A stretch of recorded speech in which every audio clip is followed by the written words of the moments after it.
Timothée Chalamet and Nick Sheff.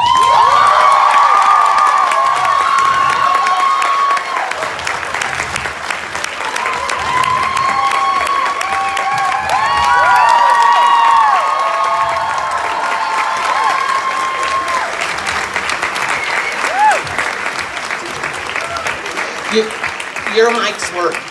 Yeah. No, I'm not going to be seated. What I'm going to do is I'm going to be Jerry Springer and run up with the mic. And let me get this cord so I can reach it. And hostiles. But this is such a wonderful movie. So, anybody have a question? Come, please, down.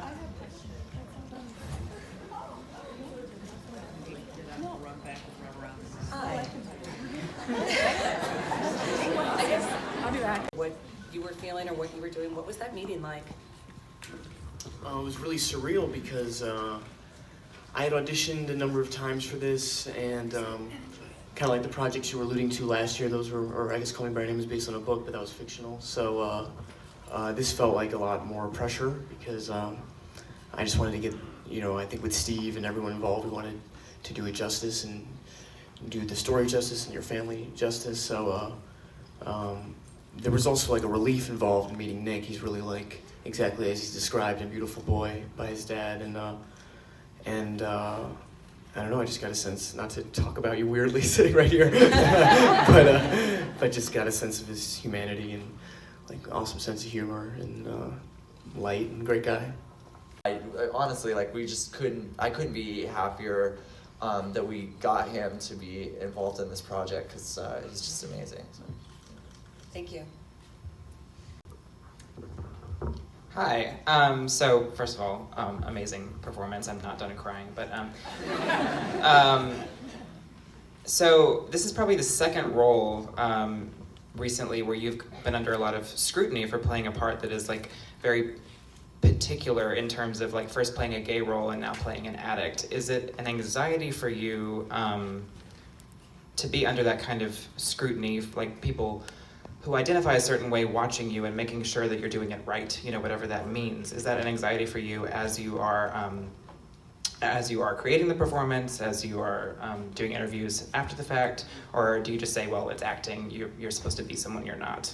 That's an awesome question, and I think it's a mixture of everything you just said, and but at the same time, I don't know, I'm a big believer that the art takes place in the head of the audience member, and that, to each their own reaction. So I think there's a lot of, I think in any art form, from music or anything, hopefully if you're doing a good job, you're making yourself vulnerable, so the anxiety comes in, showing your colors and maybe people don't like them or something.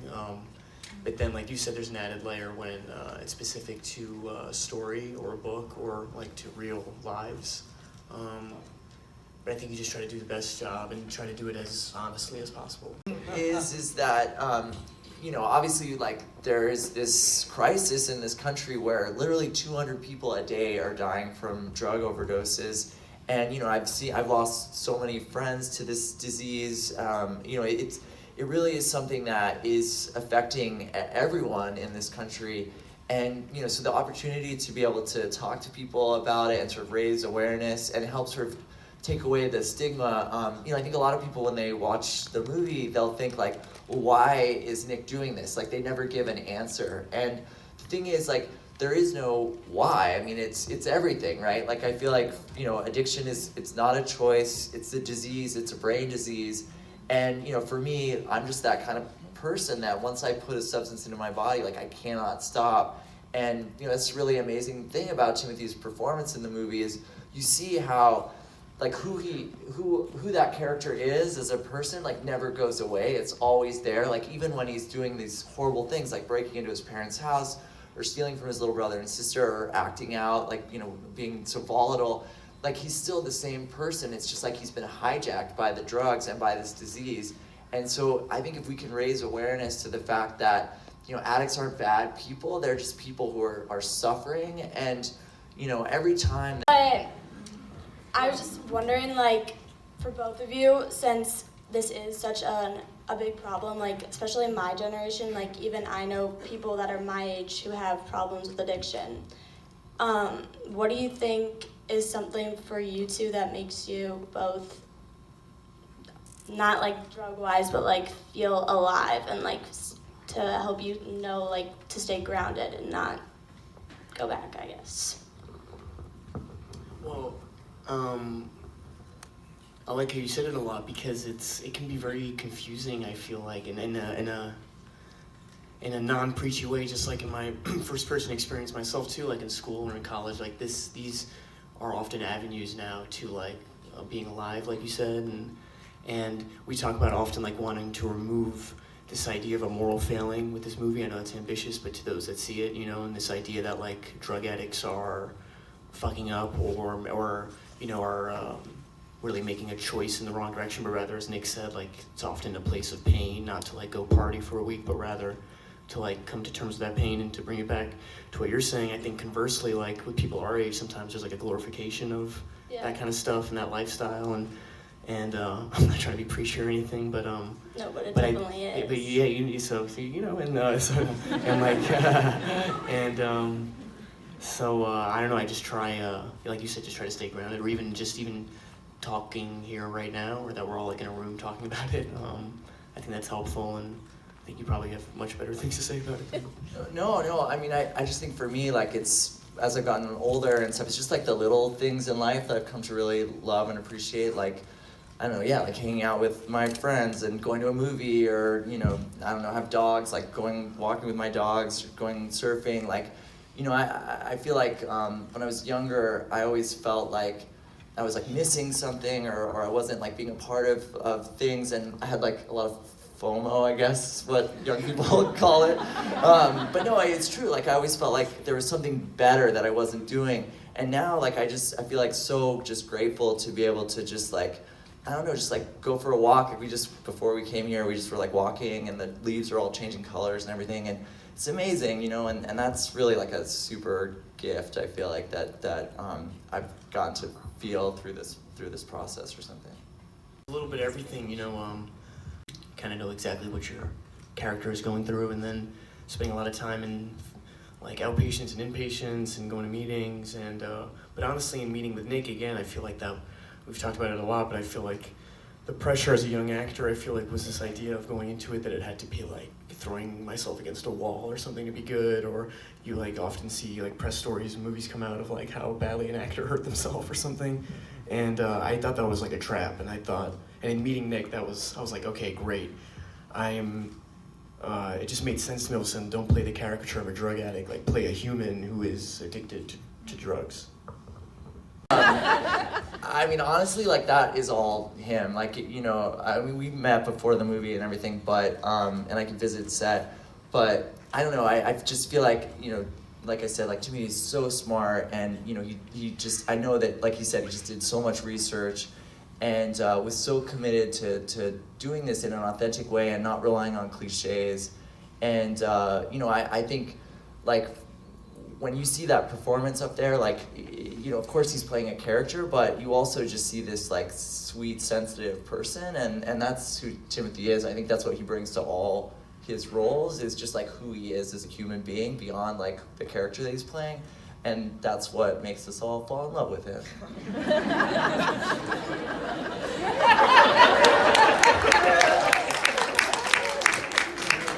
Watching the movie, He's Michael Scott, like. So,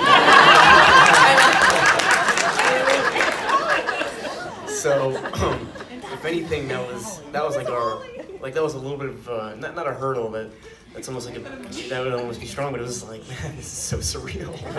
And but then beyond that, I get like extraordinary dad vibes from Steve, and he is a really committed father. Like he like self-identifies as a father, like that's his role, and I felt, I don't know, in talking and hanging out more and talking about the movie, I'm realizing like how important the trust was with him, and I guess it never was clear to me because it was just like assumed he's just a great guy, but I'm realizing now in watching it too, like, oh wow, like I really had to be across someone that I felt comfortable, because it could have been like, you know, he's obviously a big star, and it could have been anything. I didn't know what to expect. So, but yeah, I guess that was my impression. And Ellie Kemper are all from St. Louis. Because I know you're a big Office fan. Yes, that's what she said. Yes, yes. So this question's I mean, I don't know, not really. I have to say, I think one thing that when the movie was being made, we really decided to kind of like, I don't know, trust this process, and we really trusted the. In some ways in my life, like recovery is still a big part of my life, but I also am like, doing other things. Like No, again, like Felix, who directed it, he organized the memoirs and he kind of sequenced it the way he wanted. So maybe because I have no control in that, like I've never had the thought, but I thought for those that have read the books, that was I'm sure that was a challenge for me because there's so much in there. So I don't know, sorry. Thank you so much. I think this movie was like maybe particularly relevant for a lot of us because, and I'm not sure if you're aware of this, but the 573 area code, which is where I'm from, up until 2014 was the meth capital of the U.S. So like, I guess like with that background, so many of us have like seen so many people in our lives go through this, and the power of personal testimony was so powerful, but it makes me wonder what you guys are going to do moving forward as the movie continues to roll out and momentum builds, how you're going to continue to like make the most of the platform and the power that you have with this movie. Well, that's a good question. I feel like that makes me feel like I want to go do stuff. Yeah, no, but when we are, I mean, I'm continuing on to do like we're visiting like basically like one city every day, like all around the whole country, and get to talk about these issues with people, which, and just to share, it's so amazing to hear people share their stories and their experiences, and that's such a cool thing about like being open that I've found is like when we're open, it kind of like allows other people, it seems like, to like be open too, and then, I don't know, it's amazing, like I was at a wedding the other day, and I didn't know anybody, it was like friends of my wife's, and I think because of the movie, this one woman came over to me and she was talking about how her husband had was a cocaine addict and he'd been hiding it from her. And so I spent like the whole wedding talking to her. And actually then another woman came up and talked to me about like getting divorced and her kids and like having a joint custody situation. So my wife at the end was like, God, I'm so sorry that you had to spend the whole wedding like talking to these two people in crisis. And for me, it was like, are you kidding? That's like the best possible way I could have spent it. Then, like dancing with a bunch of people and eating like some super bad wedding food or whatever. So yeah, I mean, it's a super gift, and we're just gonna keep going, and talking to people about this, and hopefully, Timothy will be able to keep going all the way through the spring and keep, talking about this with people. No, I feel the same way, and I'm like really grateful the way you said that, and for illuminating like even just in this area. And that's why we're here truly, and there's like a lot of gratitude for everyone in this theater truly, because I know there's a lot of movies out right now, and there's things that are maybe more commercial fanfare or aren't as like challenging or something, and what you said secondly, it also relates to like the first person that came up here. I've had a lot of friends like go through this, and not with methamphetamine, but with alcohol and Xanax and what have you. So that's why it feels like as much as possible, like I'm doing Little Women with Greta Gerwig right now in Boston and social.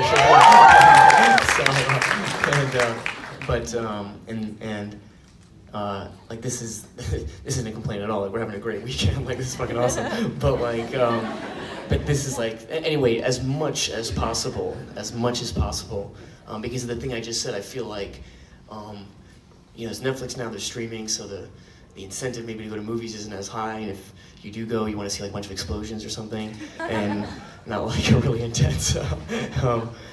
Anyway, so thank you, and I hope that answers it in some way.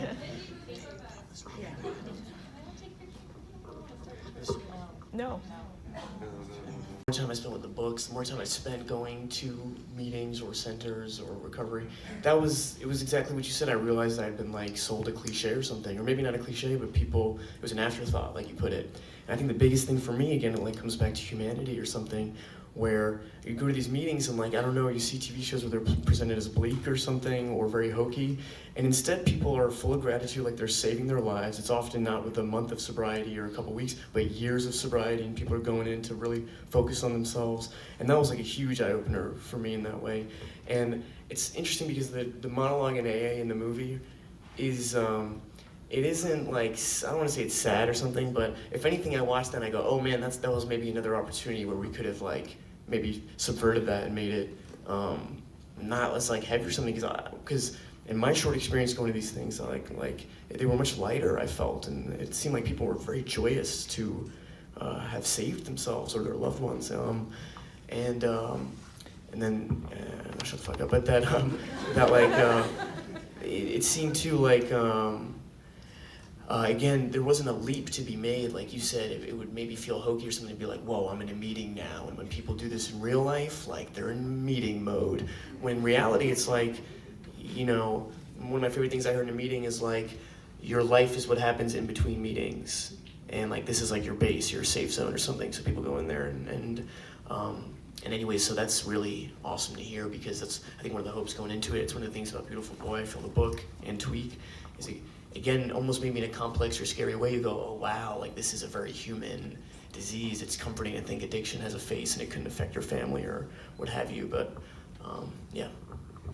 That was, that's a Charles Bukowski poem, and it's featured earlier in the movie, and there's actually like a big, you know, way out of my pay grade like thing they had to do to get, you know, to be able to use that bit in the classroom. So that's where the origin of that poem at the end came from. But I even as a viewer, I haven't really seen something like in a movie like that before. So anyhow, yeah. Thank you so much. Thank you, everybody. Let's do one more. Let's do one more.